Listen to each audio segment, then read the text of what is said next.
একজন বলে আমি ভিয়েতনামে, একজন বলে আমি ইউএসএ তে। মজাই লাগতেছে আর কি। গল্প পাচ্ছি না দেখে আসলে আমি আসলে কাজ নিয়ে কোনো তাড়াহুড়া করতে চাই না। এতদিন যখন ওয়েট করেছি আরো কিছুদিন ওয়েট করি, কিন্তু ও মন মতো হচ্ছে না দেখে একটা আসলে করে ফেললাম, এরকম কিছু করতে চাচ্ছি না। ব্যাটে বলে আসলে সব মিলছে না, সো এটার জন্য আসলে বছরের পর বছর চলে যাচ্ছে।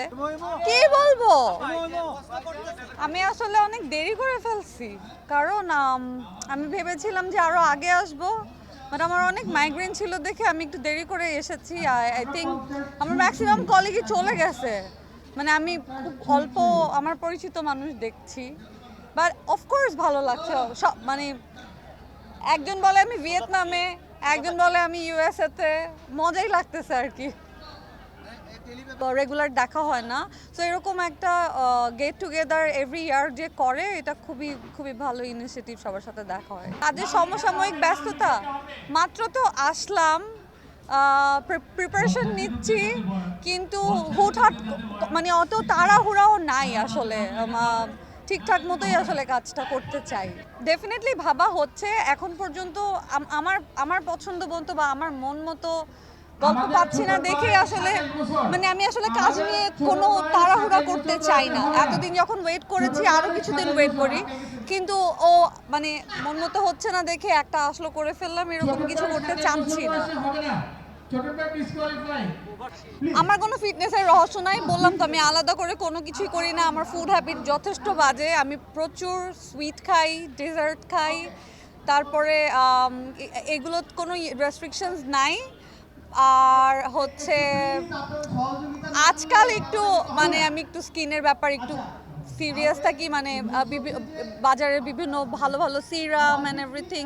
কারণ একটা সময় ছিল প্রচুর রোদে তারপরে লাইটে কাজ করেছি, সেটার জন্য আসলে স্কিন অনেক ড্যামেজ হয়েছে। সো যখন শুটিং না থাকে তখন আসলে একটু ট্রাই করি নিজেকে একটু যত্ন করতে। রিলস দেখি, হাত এখন জাস্ট এরকম হয়, অটো ঘুমায় এরকম করতে থাকি আর কি। আমার ফ্রেন্ডরাও একই কমপ্লেন করছে যে আমার কথা কমে গেছে, কারণ আমি হোল লাইফ আমি ছিলাম যত পটর পটর করা যায় আর কি।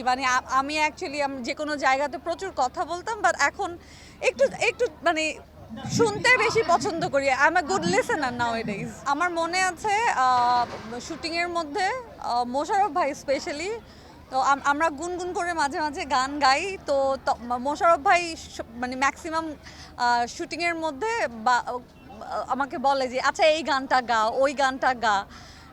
ব্যাপারগুলো আসলে এইরকম। উনিও তো অনেক সুন্দর গান গায়, বাট আমরা একজন একজনকে জানি যে আমাকে এরকম বিভিন্ন নাটকের মধ্যে একটা দুইটা লাইন গাইতে বলে। ছোট্ট মজার ঘটনা হচ্ছে, একদিন শুটিং হচ্ছে, আমি আর সজল, তো আমরা সারাদিন আমি গুনগুন করছি, গান গাচ্ছি। তো ওপরে হচ্ছে আগুন ভাই শুটিং করছিল, তো আগুন ভাই নিচে আমাদের সাথে দেখা করতে এসেছে সন্ধ্যার সময়। তো সজল ওয়াজ লাইক, ও প্রভা কিন্তু খুব সুন্দর গান গায়, প্রভা একটা গান গাতো। তো আমার আর কোনো গান মনে পড়ছে না, আমি এত বেসুরো একটা গান গেয়ে ফেললাম, কারণ ইনস্ট্যান্ট আমি আসলে খুবই অপ্রস্তুত হয়ে গেছি। তো এরপরে আর কখনো সজল রিকোয়েস্ট করে না মানুষের সামনে যে একটা গান গেয়ে শোনাতো। জানে যে আমি আমি একটা ইয়ের মধ্যে পড়ে যাই, যে আমি তখন ইনস্ট্যান্ট কোনো গানও মাথায় আসে না, ঠিক মতো গাইতেও পারি না আর কি। এই আর কি।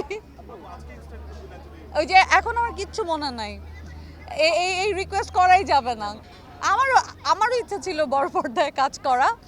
আসলে কাজের জায়গাটা আমার যতটুকু মনে হয় একটু বোধহয় লাকও ফেভার করতে হয়। ব্যাটে বলে আসলে সব মিলছে না, সো এটার জন্য আসলে বছরের পর বছর চলে যাচ্ছে।